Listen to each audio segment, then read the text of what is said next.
Hey, what's going on, y'all?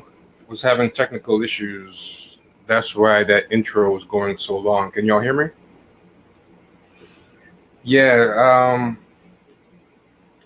the computer was acting weird again, so it took a little while to get started. And in the meantime, um, I had that intro playing and everything froze up, so I couldn't stop the music from going. And I just chose any type of music that I could find that was royalty free. I just slapped it up there, and when I started listening to it, I'm like, that music sounds pretty terrible. But at that point, it got frozen out. So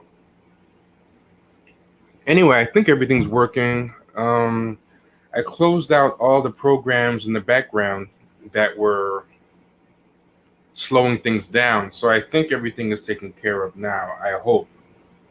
I closed out, I tried to close out every single window, every single thing that I did not need. I tried to get rid of um, all of it. So let's see what happens. Let's see what happens. Can y'all hear me? Is everything okay? How are my levels? Everything good? I think everything's fine.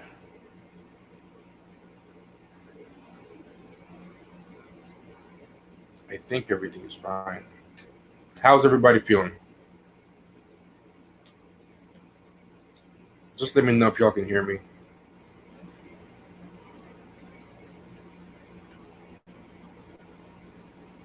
Also, don't forget, if you're into Twitch, go to twitch.tv/Champagne Sharks. Everything seems unfrozen now, so I'm going to do all the stuff that I was planning to do, which includes letting people on Twitter know that we are live and direct right now. So let's take care of that. And yeah, how's everyone doing? How's the family doing? How are people doing wherever they are in the middle of all this quarantine stuff? Don't forget to comment, like, and subscribe. Just get the likes out now. It's always helpful. This thing is slowing down. Okay, there we go. All the comments are coming through now. Everything seems to be working. Yeah, Jerry Bear 205, what's going on? B Scott, Lois Trooper, Jeremiah D, what's up? Hermeus Mora, Champagne Communista, how you doing? Isaac K, thanks for popping up. B Scott's back at work. Hate to hear it. Justin D, yeah, we've been pretty prolific. I mean, I'm using this quarantine stuff. This quarantine stuff has been stress release for me, So I've been enjoying it. Well, not the quarantine stuff, the live streaming during the quarantine. It's been stress release, so that's been good. Yakub, how you doing? Incognito, what's going on? Yeah, glad everybody could make it. Let me just tell the family on Twitter right now that we are live and direct. We are popping. A lot of stuff to talk about today, but also there was some stuff I wanted to get to yesterday that we didn't get to because my connection was acting all janky. It's can't blame anybody but myself. I don't know what was going on, but it was janky as hell. So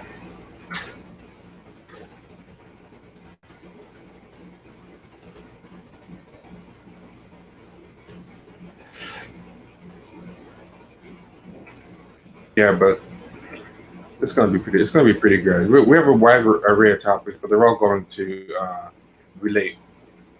Still no Doja Cat sightings, so that's interesting. But we've talked about that to death. I'm not going to talk about that anymore.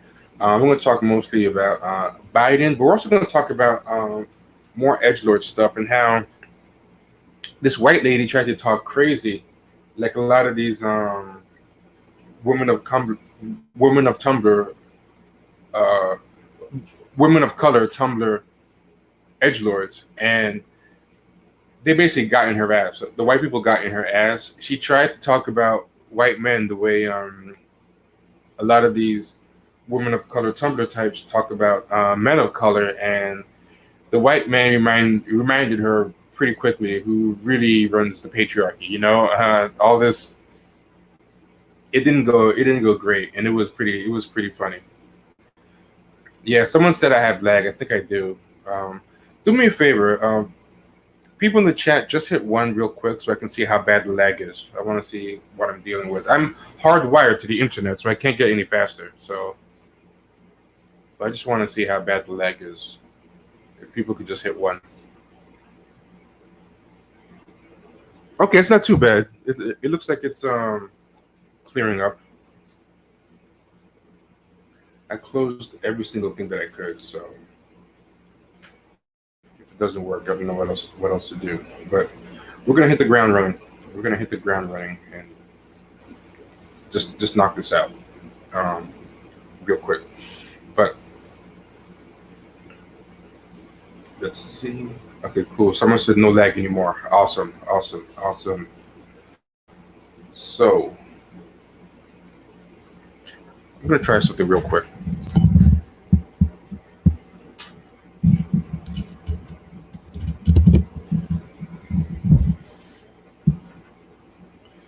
How do I sound? Okay.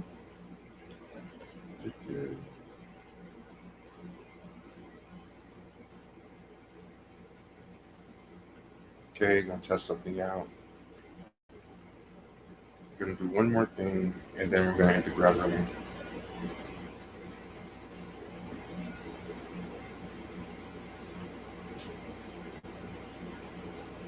And okay, that did not work. Okay, so back to the drawing board. But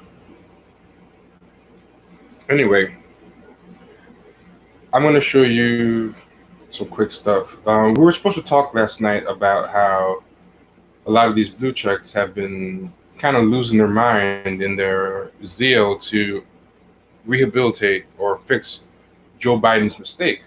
And even Charlemagne, like I gave Charlemagne credit for giving a tougher interview than I first expected. But sure enough, he started kind of copping pleas on behalf of Joe Biden in the press and saying Joe Biden was just joking and stuff like that. And I was like, oh man, you gotta pick. Is it Uchi Wally or one Mike? You gotta pick one way or the other. And that's kind of why I keep saying he's not really doing good at this. He's got to be the speak truth to power guy, or he's got to be the troll. But he's trying too hard to be both all the time, and I think it's messing with him. It's not working, you know. So I was kind of disappointed that he did that. After I gave him all the credit, but there's a lot of that going on where people, among the people we're going to talk about, the ones who are consistently shills, I have to admit, I have a strange kind of respect for over the ones who try to have it both ways. They want to kind of get the benefits of shilling, but they want to get the benefit of being the unbought person, and I think that is a problem. You can't have it both ways. It's just not meant to be. You can't have it both ways. Um, somebody somebody said, yeah, Charlemagne is too aligned with Angela Rye and Amanda Seals, and that's true as well. Like it's hard to. I mean, it's kind of tough because since I've started this podcast, I've gotten to know and meet in real life various people, and to kind of get humanity for you, that it becomes a little bit harder to go as hard on them as before, because now, I mean, that's one of the reasons why I would fear getting to know personally too many famous people and stuff like that, because then it would get kind of weird, and you hope you would always stay the same, but you never know.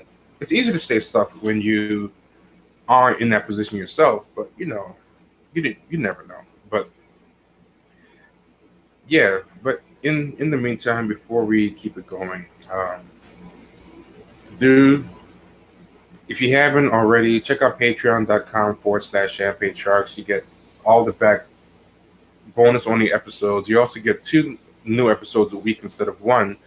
We've been releasing our episodes on Friday now. We always got out 8 episodes a month, but we decided to try to become more dependable about getting it out weekly. 'Cause I feel like that matters a lot to people. People, even if they get the full 8 episodes a month, people like the feeling of being able to get dependably arriving episodes. So the past couple of weeks we've been doing them on Friday, and I hope that's the people's liking. But you also get access to the voice and chat Discord server, so you get advanced notice of the guests that we have on the podcast. You get the chance to ask questions of those guests. You can pose the guest questions, and we'll pass the questions along to the guests and ask them during the episode. So that's 2 cool things. Newsletters, show notes, a bunch of good stuff like that. It's all for $5 a month. So I did the math. It's like a couple of cents a day. I think it's great. It helps us out, and we really appreciate it. We take none of it for granted. And yeah, someone said this. A lot of the gossip style YouTubers apparently mentioned that conflict, relationships with acquaintances versus integrity and honesty of the coverage. And it's true. Like, I've met very few genuinely famous people, right? And once they get humanized and you sit around with them or whatever, then you see them do something dumb, and it gets a little bit harder. Like, you're more likely to want to like pull their coat behind the scenes than just put them on blast. But it's something that you got to resist. It's something that you know is wrong, but I think it's easier said than done sometimes.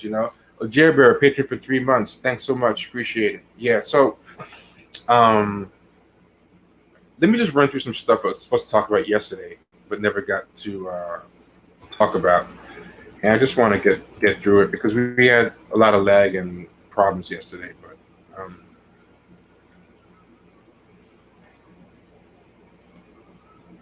there was stuff like this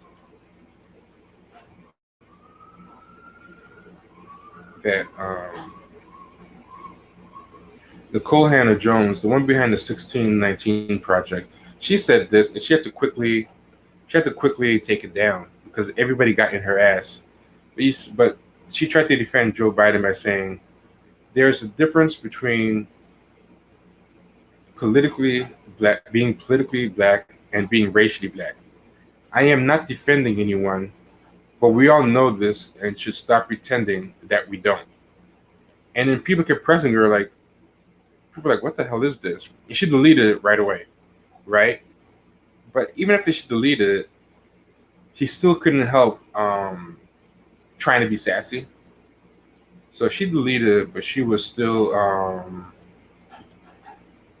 throwing that sass out there. And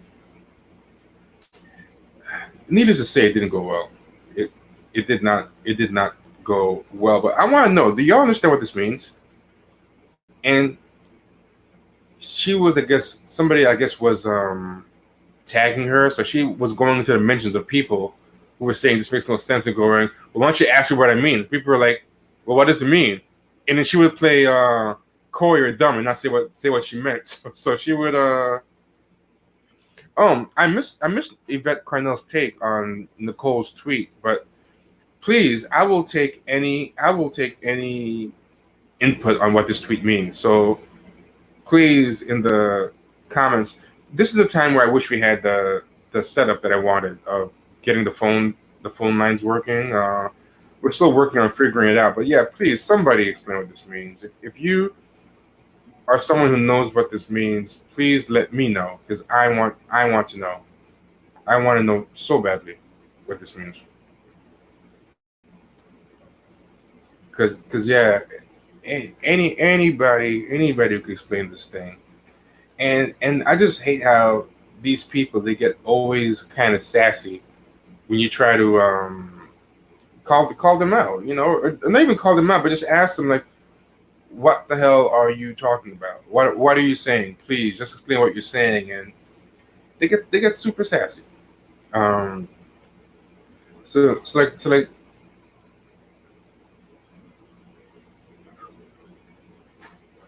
someone said Nicole Hannah Jones is Diet Yvette. No, they're cut from a totally different cloth. I don't think she's a Diet Yvette. She's oh, she said Yvette Cornell said she said in the 45 years, and this is I hate people on Twitter who do this, right? There's people on Twitter who there are people who don't explain themselves. What they do is they just put a dumb tweet out there, then they leave it there, and just don't go back to it, or they'll go back to it, but they'll argue it doggedly with people. But she does something in the middle where she won't just set it off and leave it alone. She'll come in and argue with you, but she won't actually explain herself. She'll just come in to be condescending and talk down to you. You know, so she put this up. She put, okay, deleting the tweet because the racist trolls are here. Screenshot and carry on. And then a lot of people were replying to her, goes, actually, I'm black and I'm not a racist troll. I just don't think it makes sense. A lot of people were coming at her like, don't blame this on racist trolls. Like these are black. We're black people, and we don't think this makes any type of sense. And she just would not explain what the tweet meant, but she would keep sassily and condescendingly argue with anybody and everybody who was coming at it, but to kind of basically say that they were kind of dumb, So it was kind of cringe. It was kind of cringe to me, and I don't know what she was trying to do. I'll give you an example, right? But because first off, you already deleted it. So leave it alone. You already deleted it. You're not going to stick by what you said. You deleted it. And you're not going to explain it to anybody, no matter how much they ask or how politely they ask. So why play this game? So she comes in here and she goes, she comes in here to say, I think I can pull it up. She comes in here and is talking. There's a difference between being politically black and racially black. I'm not defending anyone, but we all know this, and just stop pretending we don't. What does this mean? If you don't know, it ain't for you. I'm not the only one that asks. I'm also a black person. Yes, I am capable of seeing your avatar, and I will repeat, if you don't understand the difference between being born/designated a certain race and taking up a particular set of racial politics, I am not going to educate you here. And I just hate that crowd is always like, I'm not going to educate you. It's not my job to educate you. But what was the first tweet about? If you weren't about to educate people, like, why even bring up the tweet? Like there's this weird entitlement that these people have to just be bowed down to and listened to. It's just so weird, Like, you only have one chance to get what I'm trying to say, and if you don't get it, I'm going to flip out on you. And even after she deleted it, she's still doing all this sassy stuff, and it's like, either stand on your square or don't stand on your square, but stop trying to do both. And if you can stick around long enough to sass everybody and act like that, then you can take that same effort to follow through in what you're trying to say. And I think because deep down, these people really want to be considered, I don't know, smarter than they are, I guess. I don't know what's going on. I mean, she's a bright person. I don't want to say she's not smart, but I just think she feels too good to, on one hand, she's too good to mix it up with the masses, but she's too also in love with the sound of her own voice to not tweet about things, and too thin-skinned to not doggedly argue with people, even if it's just to give non-answers and just snark. She just wants to get in there and just keep snarking with people. Like, if you can get in there and just keep being snarky with people consistently, then you can just take the time to finish what you're trying to say. But it's like, and this is what I think. This is what I think happens, right? Somebody said, um, she blamed it on white trolls just to save face with white liberals. Yeah, there's something to that too, because I think since their brand is being Negro whisperers and having um, a direct line to the Negroes, it doesn't look good whenever they get revealed as being out of touch with the Negroes, because they wanted to make it seem like somebody put in an earlier stream that black blue checks wanted to look like they're on the shore controlling the waves, like the waves are coming and going with the tide, but they want to stand there and wave their hands and then get credit from people who don't know any better to for bringing in the tide. Um, and anything that gives that away kind of takes away their power. There's this term called cargo cult, and if anybody has heard of a cargo cult is this thing that used to happen in primitive cultures when colonizers and people would go and develop in these rainforests and primitive places.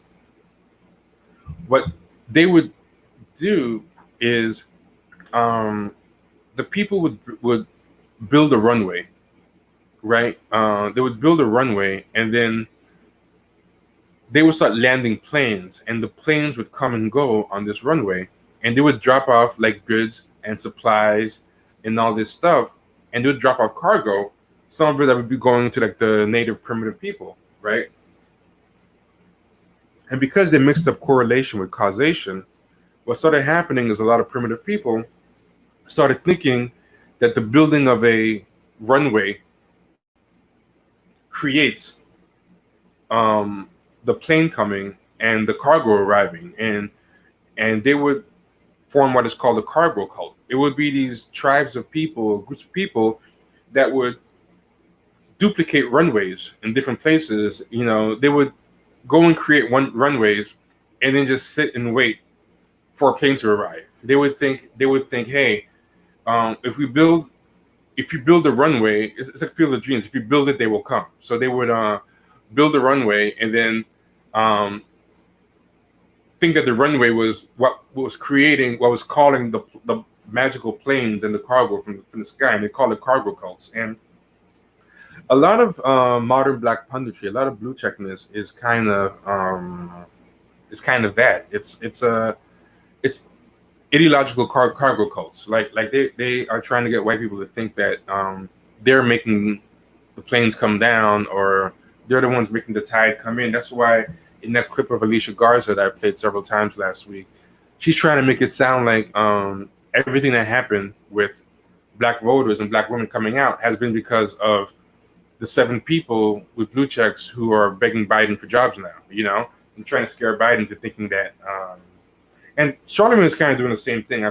I mentioned that post with a bunch of receipts a couple of days ago where I was showing all the ways that Charlamagne was trying to, in the Breakfast Club, we're trying to sell the message and the PR that they make black people support candidates, and how he was kind of panicking because the only one that he didn't have come on, Joe Biden, was actually the one who ended up doing the best with black people. And if it was allowed to happen on its own, it would expose that it's a cargo cult, or would expose that he's the guy on the beach waving his hands and not really controlling the water at all. And so I think he wants to hurry up and get Joe Biden on there so that he can say, hey, you know, I brought this tide in, even though the tide was already coming in anyway without him. But if anything, it backfired. He actually hurt him worse after he got on, you know? So he actually not only didn't prevent what he was hoping to prevent, but he actually exposed his disconnect even more, because he got Joe Biden hurt, and now he's trying to kind of save face for Joe Biden in a lot of these interviews. So it's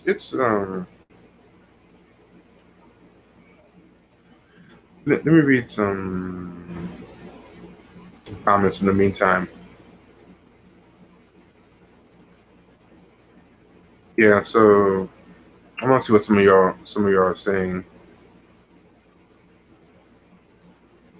Yeah, someone to defend your position like the black activists in the '60s did. I mean, yeah, they used to sit up and argue with each other, publish papers, have panels, and they could be friends after. They would get into dogged debates and still manage to have mutual respect for each other. We were playing a bunch of examples of that last night from old clips. Someone said she wants to appear as the racial thought leader, and I gotta admit, like, I like some of her work. I like what she does. I'm not trying to crap on her, but I just wish she wouldn't do stuff like this. Like, just be sassy and dismissive all the time. Like, either like you can't go on Twitter and then say stuff that's clearly meant to try to educate people. But then when people try to give you the slightest bit of pushback, even politely, you start saying it's not my job to educate you. Like pick a lane. Is it Uchiwali or One Mike?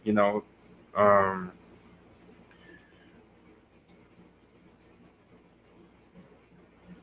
their viability in liberal media spaces is predicated on having ownership over the totality of political blackness, not just their experiences. Yeah, that's very true.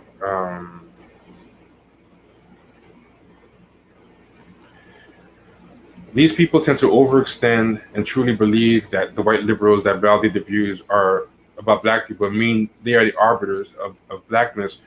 You know, I don't really think they believe that they're arbiters of blackness. I don't even think they care if they really are, because that'd be more like a lie. Whereas I think they're just bullshitting. All they care about is appearing that they are.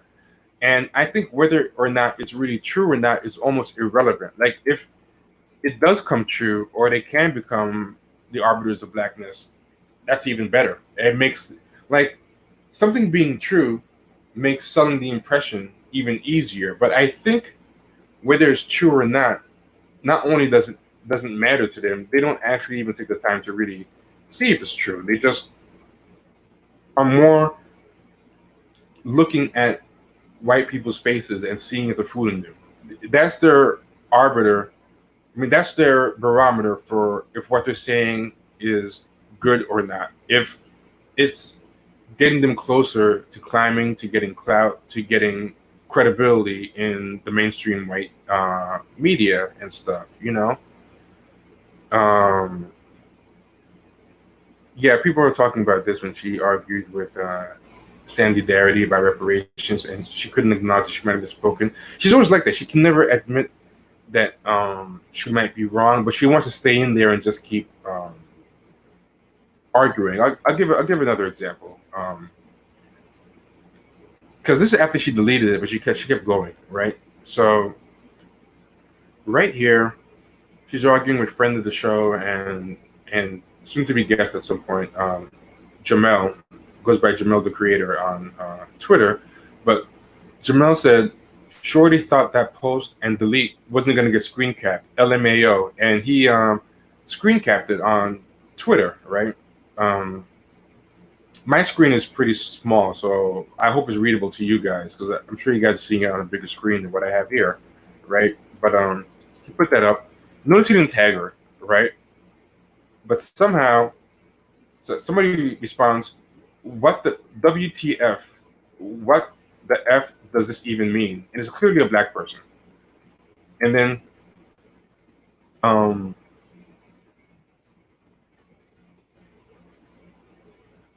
she responds here, "Ask me and I'll tell you." Now, why not just answer? Like why play these like little sassy games? Like, first off, she deleted it, so how can he ask her? But anyway, she has the time to jump in and say, "Ask me and I'll tell you." So then, I have to enlarge this to make it visible, because a lot of people did just that, started asking her, and then she just kept playing kind of games. So then someone came in, and said, "Okay, what the f does this even mean?" Like someone came in, and this is actually like a white lady. Even white ladies can buy in this. And then the original guy asked and said, "Yeah, please elaborate." And then she goes, "First, let me post a question. Do you consider Candace Owen politically black?" So she's just throwing in more confusion and obfuscation in there. Like, what is it even? What is it even talking about? Um, and Tron 6 said this exactly. People keep saying, "I'm not defending such and such," and it proceeds to do exactly that. Defend. Uh, please specify which part you're talking about, because I get a little bit of a lag, so I don't know which part you're saying is true that I have her down to a T. But I mean, I guess the whole thing I'm saying is her down to a T. Like, she can't just leave it alone. You know, but she can't bring herself down to dare justify herself to the unwashed masses. You know, and it's kind of the problem with I'm not saying she's a narcissist, but I'm using narcissists as an example because it's something narcissists do. One of the paradoxes of narcissists is that they think they're kind of up so above everybody, but narcissists at times where they're honest with themselves also realize that if I'm so above these people are so below me, what does it say about me that I need their validation or their rejection gets so under my skin, or I can't let things go with them? And I remember I was reading that about this book about narcissists that, you know, they kind of end up getting a wake-up call because of their need for narcissistic supply. It kind of tells them there's a cognitive dissonance here, that I think I'm above everybody, but I also my mood or my anger rises and falls with their rejection or acceptance, and I take everything personally. And I'm not saying she's a narcissist, but this is a narcissistic trait to feel too good, to feel good enough or care enough to even bring up this stuff and lecture people in the first place. But the minute you get pushback, you can't take it, but you also still feel too good to lower yourself to justify yourself even more. Like, people are just supposed to fall in line under you, you know? I don't think she was this bad. I used to like her before, and she got a Pulitzer now too. And it's like, I have a mixed thing with her, because this is my thing with her is I don't like how she carries herself a lot online. And one time she posted this thread where she was saying, you know, calling out people who are jealous of blue checks and what does it mean when people bash blue checks. And she did this whole thread about basically like blue check is a slur. And I was like, oh my God, it's such a bad look, right? Like what are you doing? And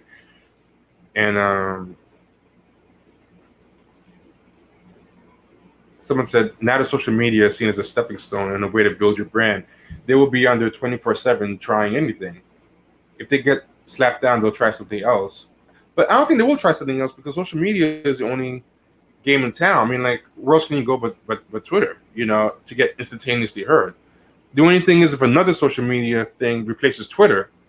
So, like, people move from platform to platform, but social media, if you need that instant, continuous narcissistic supply, social media is really the best place to go, you know?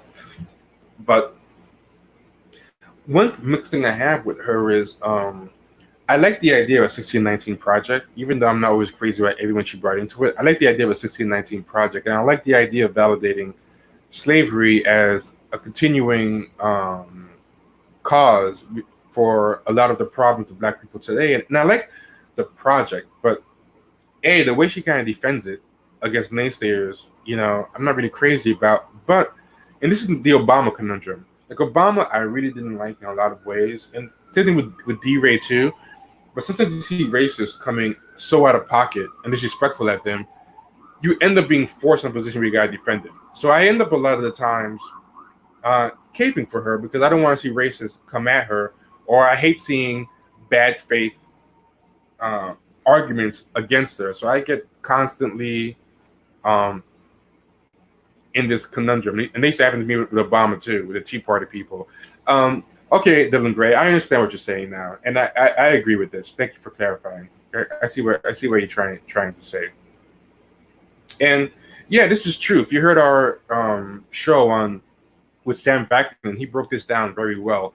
And we couldn't even go into the full depth of his knowledge because we hit 2 hours talking to him. But check out his other videos on social media too. He talks about how it's made. He made a good point. He said, to say something nice, how many words does it take to make somebody feel good? Like you have to write love letters. You have to really kind of be effusive with words. But to make someone feel like shit, how many words do you need? You know, think of like road rage. You can just say like 4 or 5 words and ruin somebody's day, you know, and the brevity of Twitter is all geared towards shortness, you know.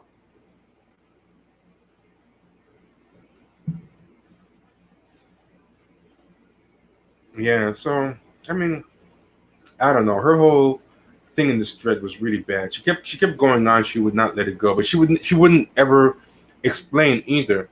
So then um she keeps going, and if you notice, and this is what I always say, and I didn't invent this, I got it from Neely Fuller, but this thing by Neely Fuller, I kind of built on it on my own, and it kind of led me to where I realized, and you will always see this with me, I don't use a lot of lofty language. I don't use a lot of complicated language. I try to speak so that like a third grader can understand. And I don't really, when I have guests on and they get too intellectual, I always try to take it out of that language. I don't really like talking in that language because I firmly believe that if you speak the truth, you can speak the truth simply, but bullshit and lies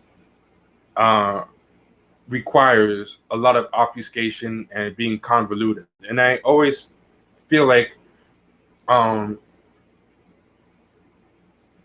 if you can speak the truth simply and directly, you'll be profound. Whereas if you speak it very convolutedly and stuff, it's gonna lend itself to misinterpretation and bullshit and bad faith appropriation. And I feel like that's where a lot of academic tomes, even when they are good, end up being misused like horribly by bad faith SJW types and reactionary types, right? And this is true. Like bullshit always requires circumlocution, right? And so what Neely Fuller says, right, is he says that if the more somebody talks to you, the more confused or convoluted, if the more confused you get, or the more convoluted and circuitous or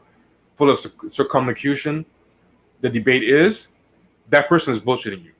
That person is pulling a fast one on you, and that person isn't interested in truly reaching the truth. That person just wants to win the argument, right? And they just do it they're trying to win by attrition or trying to win by confusion. Like, if the more you talk to someone, you're getting more confused instead of less confused, and the argument's getting more complicated instead of simpler. Like, when I argue with someone, I try to make it less complicated, the language less fancy, and I try to make it simpler. I try to make things so it's like as dumbed down as possible. And I don't even like using the word dumbed down because I think it's actually smarter and more brilliant to put it that way, right? And that's kind of, if you look at her argument here, this argument is just totally like what it does is it invites, and this is something that other people do. Other people bite at debate and take the argument at the level it comes. So she throws out these things. This is what you're supposed to say in response to this, right? She goes, do you consider Candace Owen politically black? What you got to say is, what does that have to do with anything? Don't even allow her to introduce a digression, because look at where the rest of it goes, you know? It's because now you're playing on her field. You're playing on her battlefield. And now she gets to go off and running on her, because this is what you do. If you say, well, does that have to do with anything?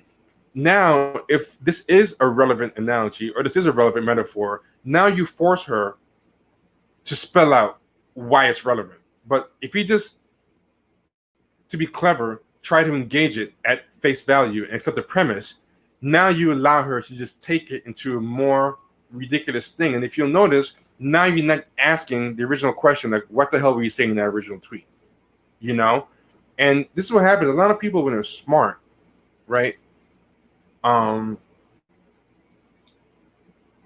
They're very eager to jump on things, especially if they see like flaws or whatever. Like, it's very hard to train yourself to do this. When you see a plausible but beatable digression, to say, you know what, I could argue that down, but if I do that, I am falling for the okie doke. Like, I could take this apart 6 ways from Sunday, but I'm not even going to. I learned this from arguing with race and IQ people, because race and IQ people would do that to get you off of a point. They would put all these horrible, fallacious arguments, and because I was like cocky when how smart I was like, what you said, you tried what? Well, that's wrong because of X, Y, and Z, whatever. And then by the time we were done, we wasted an hour, and the original premise, they got to avoid saying that the original premise made no sense. Like, the overarching premise made no sense, and nothing happened.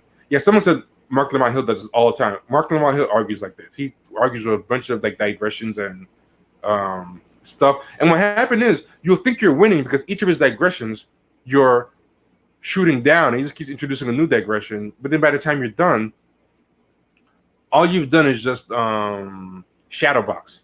You've just been boxing a shadow, and you haven't hit the actual body. And so she keeps going on. It's like, anyone could say anything. Trump can say he's been the most pro-black president of our lifetime. Some black people may agree. That does not make it so. There is no definition, but there are broad confines of politics that are in the specific racial interests of black people. Yeah, maybe that's true, maybe that's not. But none of that explains what the hell this original tweet was saying between politically black and being racially black, you know? And just keeps going on in all this. I'm not going to show the full thing. You get the idea, because there's like 25 responses to each thing she says, and she keeps going on and on. And it also goes back to the thing. She says that it's not my job to educate you, but look at the amount of effort she spent in responding to all these people who it's not her job to educate. So is it your job to educate, or is it not? You know? Yeah. So did you read the whole thing I said? Like, what did any of that word salad mean? Yeah. So this is exactly what it is.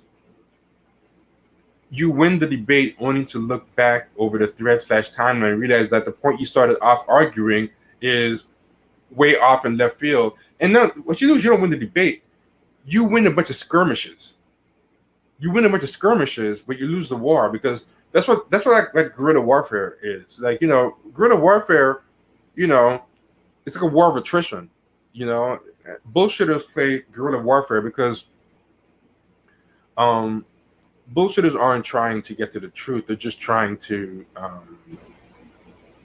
wear you down and come off looking good and making you look bad. So it's like with guerrilla warfare. With guerrilla warfare, you can lose every single individual battle and run the enemy into the ground. That's what the Vietnamese did, and they just drew just a whole bunch of bodies at the Americans, like an endless amount of bodies, and played a bunch of tricks. They did a bunch of tricks and little slick things, and they also took advantage of their superior knowledge of the terrain and the shortcuts and stuff. Intellectually, that's what a bullshitter does. They throw in a whole bunch of red flag or distraction arguments. They play a bunch of little tricks. They understand the terrain of bullshit much better than you know, and they can get away saying like, we got our shots in, we did the damage, you know? Yeah, so she does that a lot. I mean, there's too many. Yeah,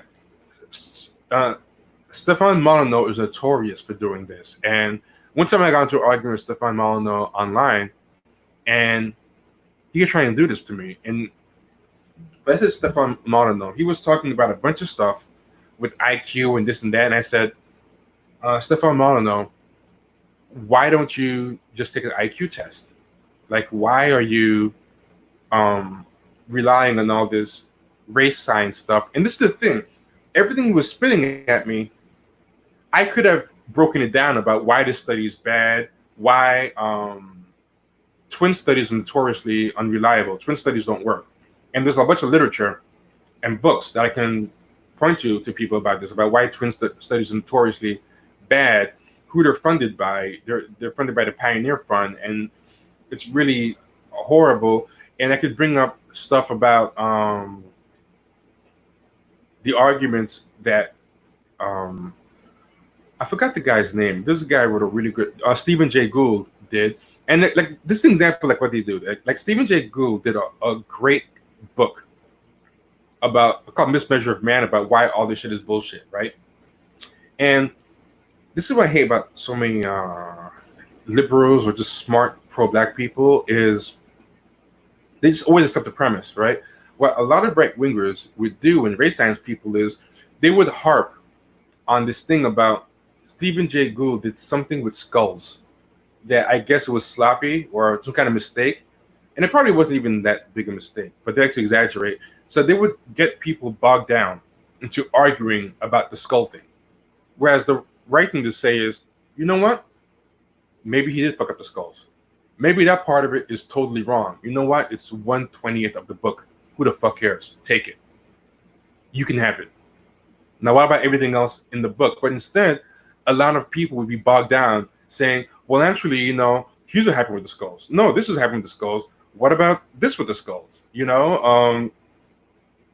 And they just get into this whole convoluted thing. The people start throwing out more papers and more whatever. And then they will keep narrowing and moving things around to the point where 90% of the book wasn't discussed. And then also, like, a lot of smart people try to take the high ground too much. So they're like, well, you know what, maybe the skull thing was wrong, and you know, the book had its flaws. And it's like, don't concede anything. Just say it doesn't even matter. Who cares? You know, but like you're doing with Stefan Molyneux, I was like, look, just take an IQ test, take it with a third party, get it certified, and then you won't have to do race science anymore.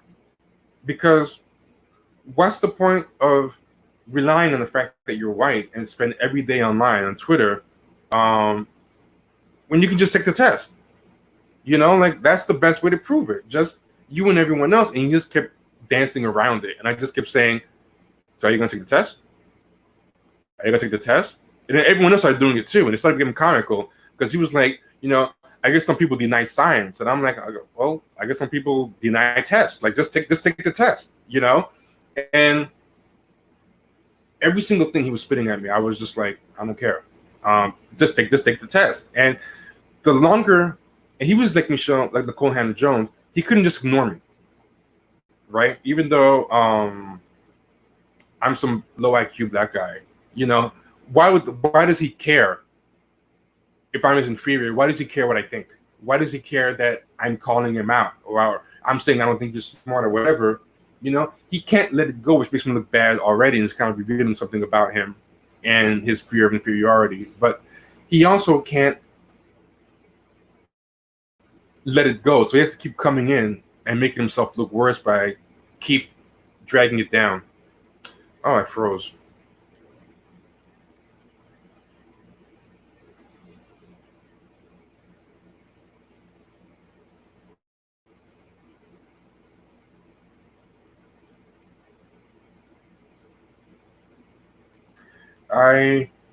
It looks like I'm frozen. I don't know what's going on. Let's see.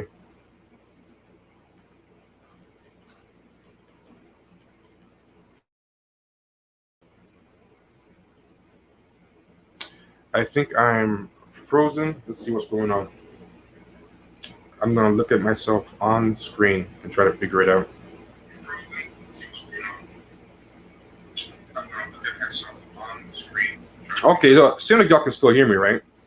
So let's see. I'm frozen, but I think y'all can still hear me. So that's all that matters. So I'll just keep talking until it fixes itself up. I might disappear for a second if this is anything like what happened last night, but then I'll still pop up. But yeah, you see what I'm saying, right? Like, it doesn't make any sense, but they can't let it go because there's some kind of insecurity there, and that's a problem with a lot of people. You don't have to accept the premise at all. And I was kind of disappointed at all the people who got dragged down into her convoluted stuff. By the time she was done, like everybody wasted their time with all this arguing they were doing. They were all doing against her. It was really really stupid. And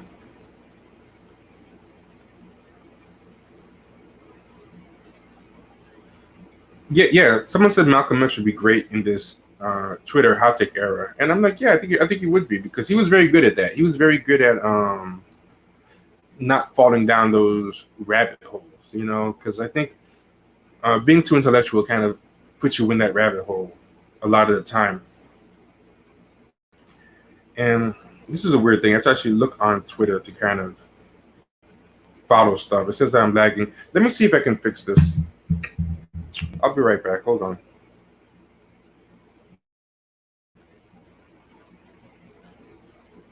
I'm gonna see if I can unfreeze this somehow because this is driving me nuts. Can y'all still hear me, or is it lagging? I'm forced to look at this on my actual phone to see.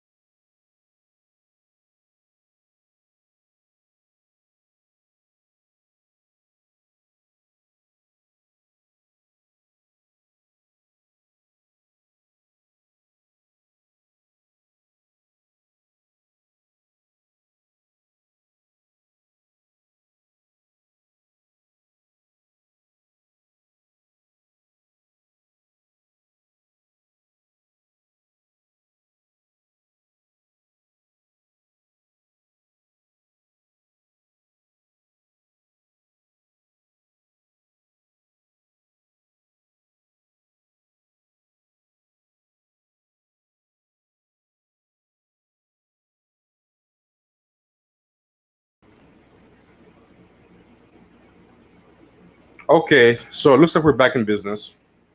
Let's see how long it lasts. Sorry about that, but I mean, I think y'all get the point. I think y'all get the point now. I mean, you pretty much get the point what I'm trying to say. But I mean, there was a lot of that. It wasn't just her. There was a lot of that. I'm gonna pull up some more stuff. I don't want to spend forever on that one. But there was also this gem. Someone said Lana Del Rey is losing her mind too. If anyone can elaborate on that, I kind of haven't been following that. I honestly thought what she said wasn't that bad. It was just careless. Like, I mean, she should have known better, but I don't think it was that bad. I mean, compared to what Doja Cat said, like, she's benefiting from a moving baseline. Like, but yeah, peep this. Selena Maxwell said, "I empathize so deeply with the Biden folks today. Remember Hot Sauce Gate? Yeah. So she's still stuck on this Hillary stuff. She still won't let that go. You know. Um, so she still won't let that go. And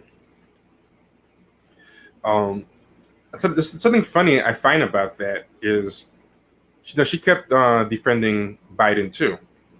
She was defending Biden, and some of the stuff that she was saying was pretty ridiculous. Uh, but what's funny about her is that she had a book coming out, and this book. Let me show y'all the name of this book, um, which I found really really funny, considering what she ended up doing yesterday. That's another thing with influencers now. Book deals are like they give them out like water or candy now. Like so many people have book deals, and I think a lot of them are like so terrible. I tried to read some of them; they're always so bad. But all these influencers, like actual influencers, but also social justice influencers. They all have books. Like Paris Hilton had a book. Everyone has a book now, and it's not hard to get a book anymore. It seems it's not quite the tough thing that it used to be, as far as I can tell. And I just want to show y'all something real quick to give an idea of how bad, what the name of this book is. The name of her book is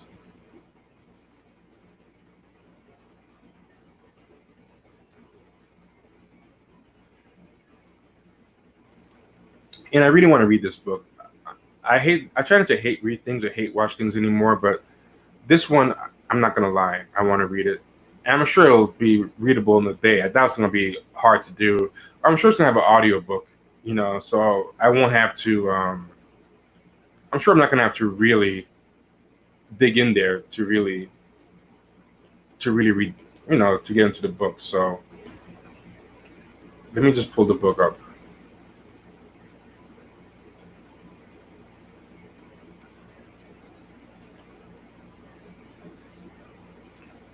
Hold on. Let's see.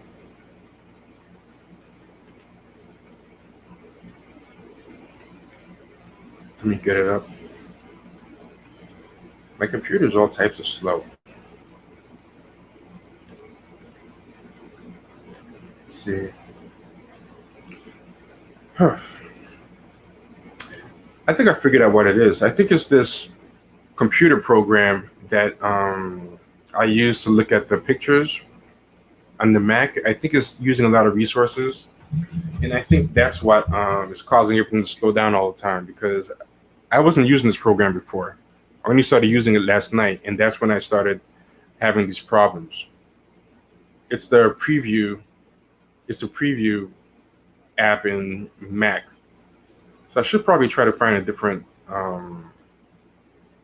app to use, but that's neither here nor there. But anyway, I'll just say the book verbally. It's called The End of White Politics. She announced the book, The End of White Politics. And a lot of people are asking, like, what does that even mean? The end of white politics. And it's basically, I guess I think it's related to her Trust Black Women article, where she's just basically trying to say, that we need more representation, so it's not really into white politics as in, let's change white supremacy, let's change white patriarchy or white hegemony or white feminism or whatever. Her idea of ending white politics just means the same. It's basically really is the same white politics, but just have more black faces in the white politics. Like, it sounds kind of radical and stuff, but it's not going to be that. It's going to be what everything is for her and these people. Get us hired, So yeah, that never works. It never works. And yeah, I mean, so I saw what's, I think, is crashing the program, but it kind of ruins. Someone said black skin, white politics. That's exactly what it is. Yes, I gotta figure out another program to open these pictures, because I think that's what is the problem here, but he's crashing it. So let's see, what else can I do? What else can I open this stuff with? Because a preview program is what's making it. I'm going to try Adobe Photoshop, but I'm assuming that's probably going to be even worse, but let's see.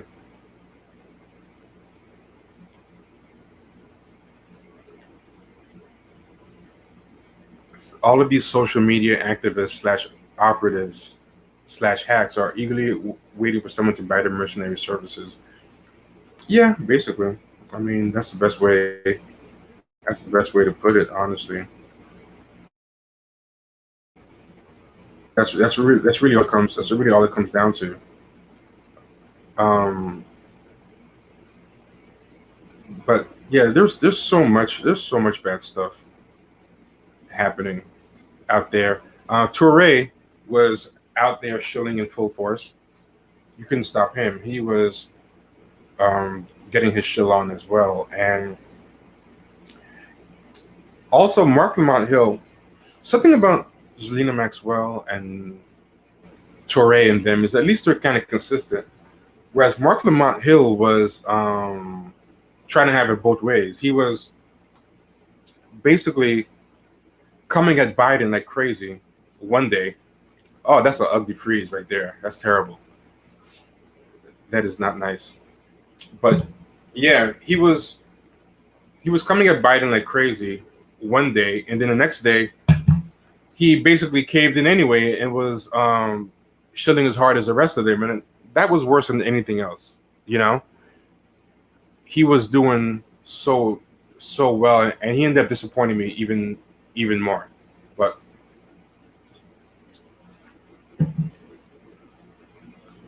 huh.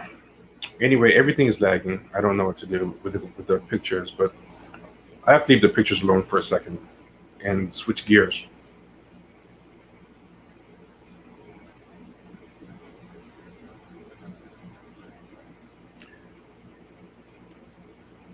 But I'm gonna talk about some other stuff in the news instead.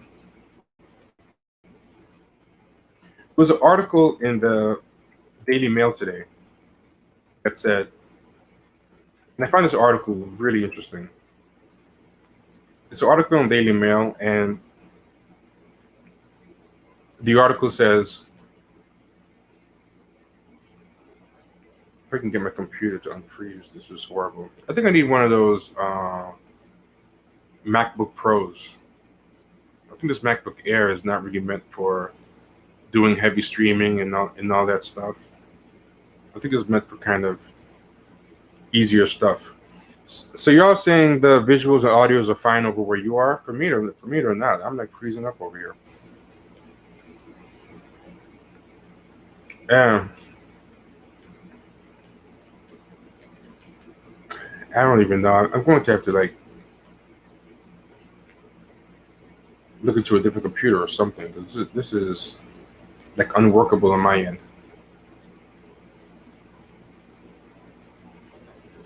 Yeah, so Photoshop was even worse than Adobe Preview. Like basically, there's no way for me to show all these things I want to talk about. So that's kind of a problem. I can't get around right now. Also, I think Chrome itself uses a lot of space, right? Doesn't Chrome? Yeah. So everyone's saying it's looking fine on your end. It's only on my end. Huh. And I've basically closed out like everything I can close out. I don't even know what's even left to for me to close out.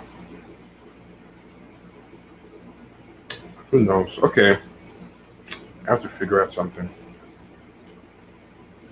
Um, but yeah, let's see.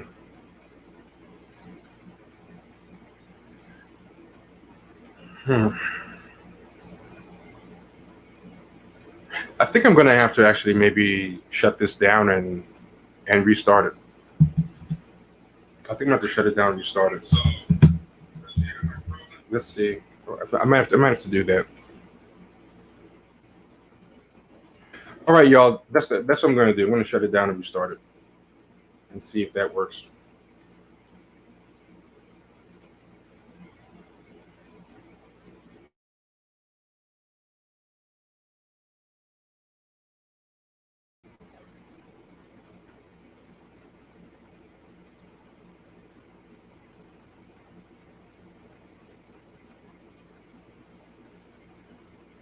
Oh wait. Oh wait. It looks like it's working. Oh, something worked. I don't know. It looks like we're cleared up. All right. Yeah. So it looks like we're cleared up. I don't know what happened. Let's see how long it lasts. But it looks like we're cleared up. Sorry about all that, but looks like we're cleared up. But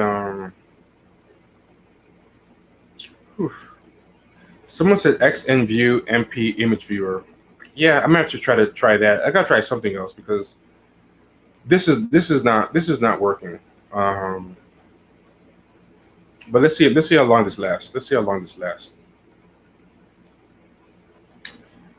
Damn it! As soon as I try to do anything, the same shit happens.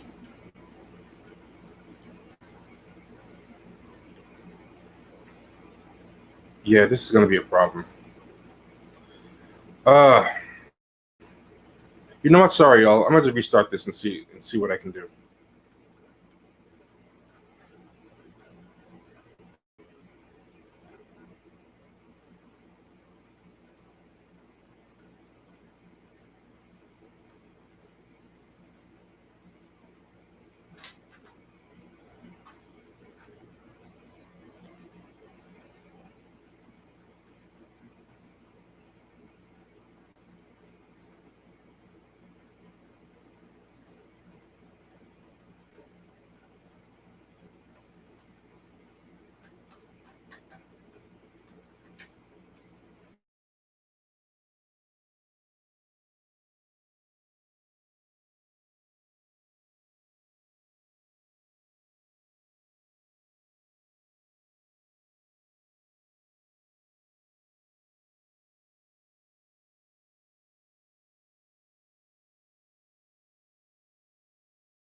Well, there we go.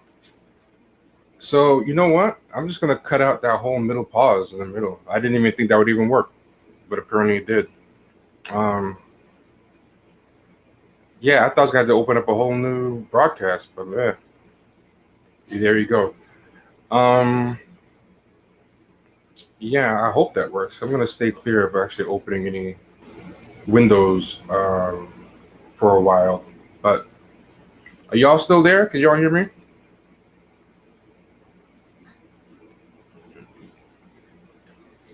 How's it going? Did we lose everybody? Okay, perfect. So you know what? When this is finalized, I'll just edit out that whole pause and stuff. But everything is moving really smooth now. I think I just needed to close all that stuff out. So we're gonna see how this works. Let's see how long the good times will last. Yeah, I think that's the other thing. I think I had the computer on for too long in general and stuff. Yeah, yeah. So um, I want y'all to see some crazy stuff that was happening. The root to this article: Joe Biden just proved why he must have a black woman as VP by Michael Harriot, and this article was just basically saying that the Breakfast Club thing, like these people are forever on brand, the representation. So this guy was Jim Crow Joe. He was doing all this messed up stuff.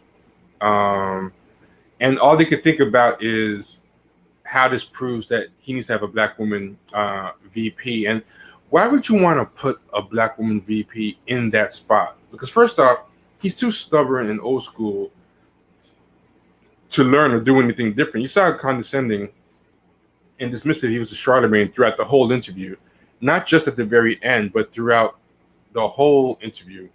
He was being very, very dismissive, right?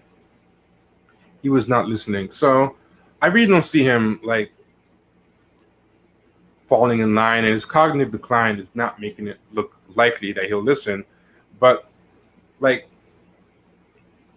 why do you want to put? So she can't prevent it. So the only thing you're really doing is putting the woman in a position where she's going to have to keep making excuses for him after, which is what Simone Sanders is in.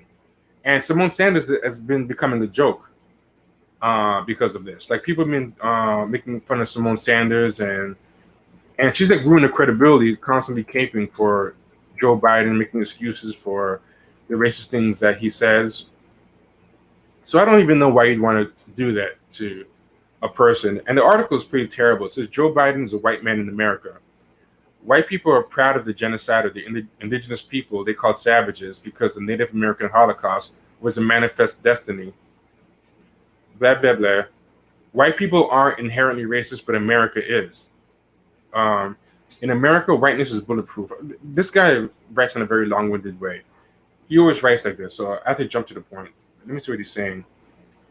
Because of how America is set up, if we somehow found the kindest, most compassionate white infant who ever took breath in American air, that child would need every ounce of strength, humility, and consciousness could muster from his baby muscles to simply not be racist. Okay, we're like a third of the way through the article. And it would fail because it would still be a white baby in America. White people are not taught to be racist. America simply turns them into, well, Americans. First of all, that's a freaking lie. White people are taught to be racist. Like, that's ridiculous. Like, it's not something magical. It's not like the air in America. Like, you take a deep breath and it's like the movie Omega Man. You get stuck with the racism virus. That's very ridiculous. But white liberals like stuff like that makes racism seem magical because it lets them off the hook. And, you know, it's not a series of choices and things learned and taught. It's just something that's silly. I don't. Well, whatever. So then it's a break and there's a black fist to the intermission. Like, but then here comes the neo mammyism. Here comes the pimping of black girl magic. He says, to exist in America is to obey laws written by white supremacists that adhere to a constitution written by white supremacists that reinforce white supremacy, and unlearning something that has been constantly confirmed by what is literally the most powerful institution in the world is difficult, if not impossible task. Perhaps no other group on earth has balanced this maddening realization with compassion, strength, and wisdom like Black women in America. White people cannot help themselves. Black women always have. So what is the root saying here? Black women will save white people from themselves and their own racism. And I'm like, why is that their job? Like, even if you want to say white women, Black women are the best suited to fight white supremacy, okay, say that, that's fine. Because at least it's showing that their main purpose is uplifting and advancing Black people. But to sell them as their biggest strength is their ability to redeem the white soul that was corrupted, not even by conscious choices, the conscious building of systems, the setting up the systems to be automatic, the million conscious little choices that they make to preserve the status quo. No, white people got this way because their immune systems can't fight the racist magic air of America. But white women have the magic talisman power of, neo-mammyism that is gonna save them. This is so insulting to Black women, first off, and that shouldn't be their job anyway. White people created this. It's white people have their feet to the fire to uncreate it, and Black women, along with everybody, because it's ridiculous to make it only about Black women, but all Black people, is their job to use their brains and political know-how and force of will to force white people to do the right thing. It's not about, white people coming down with something by accident, and Black women are the only ones who have enough neo-mammy, Earth Mother, political voodoo powers. It's primitivism as well. It's noble savage stuff, and it's a fake positive thing. It sounds like it's a compliment, but it's not, because it's what it is racist love. I've talked about racist love before. I'm gonna just read racist love because it's not that long a thing to read, right? It's a pretty short thing, but this is what racist love is. White racism enforces white supremacy. White supremacy is a system of order and a way of perceiving reality. Its purpose is to keep whites on top and to set them free, right? Now, notice the difference in how this is set. It's not like some magical thing. It's like it's a system and a way to perceive reality, and it's purposefully created to keep whites on top and to set them free, right? So it's already a different thing, right? Colored minorities in white reality are also stereotypes. Each racial stereotype comes in two models: the acceptable model and the unacceptable model. The unacceptable, hostile Black stud has its acceptable counterpart in the form of Step and Fetch It. For the savage, kill crazy Geronimo, there is Tonto and the Hollywood version of Cochise. For the mad dog General Santa Anna, there's the Cisco Kid and Pancho. For Fu Manchu and the Yellow Peril, there is Charlie Chan and his number one son. The unacceptable model is unacceptable because he cannot be controlled by whites. The acceptable model is acceptable because he is tractable. There is racist hate and racist love.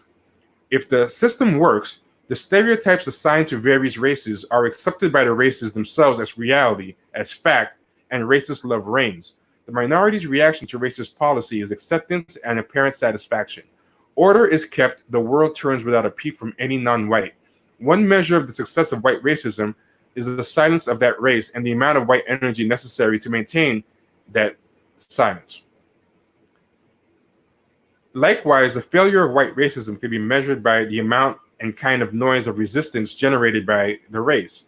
The truth is that all of the country's attention has been drawn to white racism failure.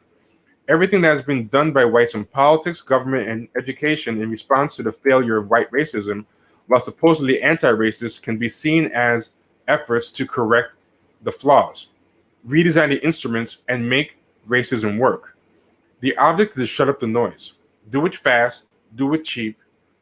White racism has failed with the blacks, the Chicanos, the American Indians, night riders, soldier boys on horseback, fat sheriffs, and all them goons and clowns of racism. Um, is it no night riders, soldier boys on horseback, fat sheriffs, and all the goons and clowns of racism did destroy a lot of bodies, mess up some minds, and leave among these minorities a legacy of suffering that continues to this day. But they did not stamp out the consciousness of a people, destroy their cultural integrity and literary sensibility, and produce races of people that would work to enforce white supremacy without having to be supervised or watchdogged by whites. Now, what he's trying to say there is the overt type of racism, it can break some bodies, it can do some setbacks, it can do some terrorism, it can cause some trauma, like the night riders, the Klansmen on horseback and whatever, they can cause a lot of suffering and suffering that continues to this day, but they won't stamp out like the racial pride or the fighting spirit. And you know, you kind of see that with how those Southern sheriffs were doing in the South. And Lyndon Johnson used to complain that these Southern crackers are raising the fighting spirit in the black people. That you know they're rioting, they're getting upset, they're doing all this stuff. But Frank Chin continues. In terms of the other lack of cultural distinction in America, the destruction of an organic sense of identity, the complete psychological and cultural subjugation of a race of people, the people of Chinese and Japanese ancestry stand out as white racism's only success. And that I disagree with, because I think at the time of this writing, this was true, but they've learned to do that better with black people now, where they give us the racist love stereotype, you know, the good stereotype that you can be to win over white people. And one of them is the black woman who lives to save white people. It's the reaffirmation of the Aunt Jemima. Remember those Aunt Jemima clips that I played before, where Aunt Jemima was always giving advice, or like Mammy and Gone with the Wind.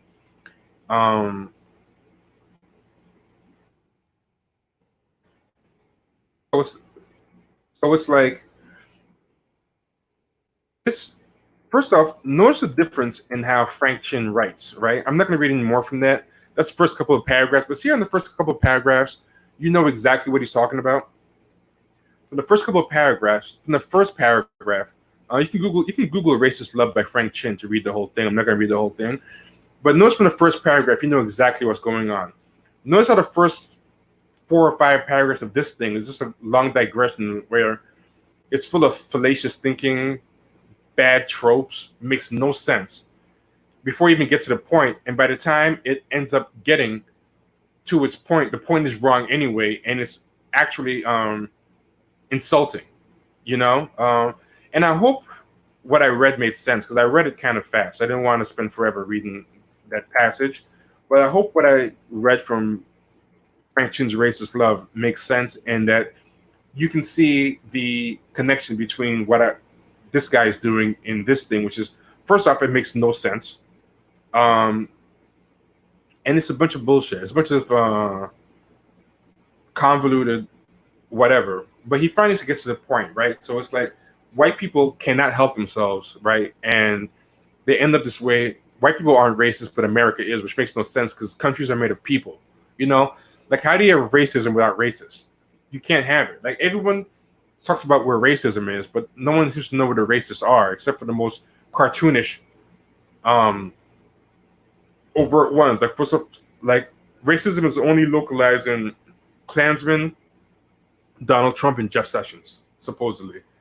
On Friday, this is back to the Root article. On Friday, Joe Biden told Charlemagne the God, if you have a problem figuring out whether you're for me or Trump, then you ain't black. Joe Biden has been making these gaffes for 40 years because he's a white man in America. So he can't help it. It's almost a type of race science. It's essentialism, you know? And it's because he has this kind of white immune system that makes him susceptible to the racist virus that's in the air. Whiteness supersedes his political position, his station, and even his experience. And if he's going to represent a party tasked with dethroning the reigning world champion of whiteness, Someone has to stop him from repeatedly doing this, and it has to be a black woman. For 400 years, black women have held down families and passed along our history, even though they are treated the worst, and that's a actual typo instead of worst. They put the worst, WORSE. Not only have they been required to withstand all of the pain, but they were required to smile through it while staying the hands and soothing anger of those who were ready to grab machetes. And they also grabbed machetes. And he just keeps going on. I'm not going to keep reading. You get the point. But why should black women be tasked with that? What other race really does this? Puts their women on the front line and acts like it's their job to save white people. You don't see the immigration debate. They say Latina women, our abuelas have been, at the forefront, and we need them. Like this self primitivizing thing. This self stereotyping. Like it's just as real a white stereotype as the Jezebel or the Mammy or the Sapphire. Like this is still a stereotype. It's just racist love, kind of like how the magic Negro is. And these are the choices that white supremacy gives you. You can be either the racist hate stereotype, in which case we'll imprison you, we'll wipe you out, we'll emasculate you, we'll eradicate you, or you can be the racist love stereotype where we'll still emasculate you, but at least it'll be a psychological castration, and you'll get to be free, but you'll have to give away a lot of your dignity, and you'll have to exist. You have to give away your agency. You have to exist as an extension of us and serve our psychological needs, So that's one of the terrible articles. And here's